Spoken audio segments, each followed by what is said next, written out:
Hi guys, I've got another book to do a review for you about, and it's called Gods of Manhattan by Scott Mebus. Alright, now I'll give you a little background about this book.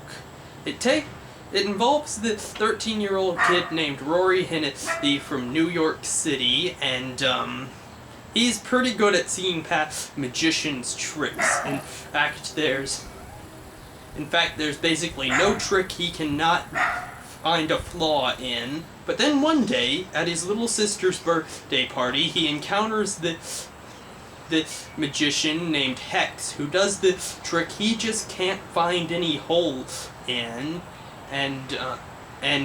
So then he starts seeing weird stuff, and Hex explains to him and his sister what that is. It turns out that there's a spirit city called Manhattan that exists alongside modern-day New York City, and it's full of all sorts of weird stuff like gargoyles that eat pigeons, and children made out of paper mache, and cockroaches that ride on rats, and sewer gators. And ruling over it all are the all-powerful gods of Manhattan, who are various historical figures from New York City's history who have become gods, such as you've got Peter Stuyvesant, the god of things were better in the old days, Babe Ruth, the god of baseball, and Alexander Hamilton, who is the mayor of Manhattan. And in the book's logic, that's sort of like being king of the gods of Manhattan. And so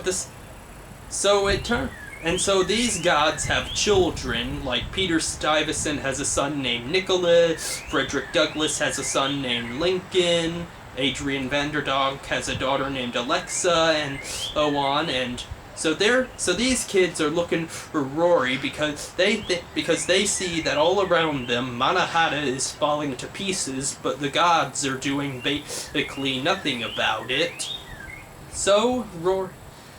But at the same time, Hex tells Rory that it's his destiny to free the spirits of the Munsees, who are the natives who were living on Manhattan before the Dutch arrived, because they've been trapped in this sort of supernatural spirit trap in Central Park, because apparently they got into a war with the gods of Manhattan and it leaked over into the mortal world, and long story short, it wasn't pretty.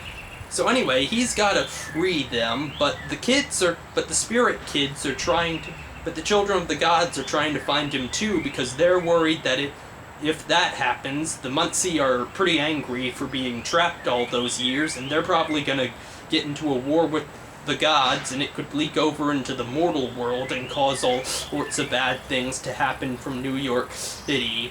So looks like Rory's got a pretty big decision to make, and if you want to find out what happens, read the book.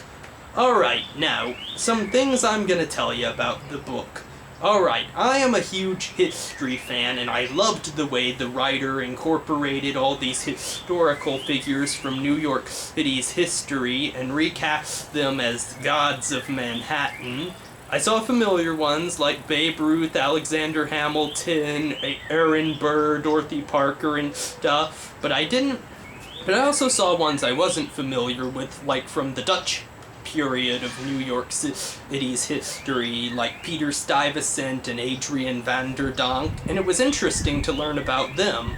Another thing I remember was that I read this and I kept thinking, this reminds me of Percy Jackson and the Olympians, and if you watch my videos, you know I love the Percy Jackson and the Olympians book series. Not so much the movie, but that's a different story, so that was a real treat for me, and if you love Percy Jackson, I strongly recommend you read this book. If you love history, I strongly recommend you read this book. If you love books, I strongly recommend you read this book. All I can say is nothing but praise. I've heard nothing but good things about this book, and something tells me that eventually Hollywood's gonna come calling for the movie rights on this one. But until then, we have the sequel to look forward to, which is called Gods of Manhattan 2: Spirit of the Park.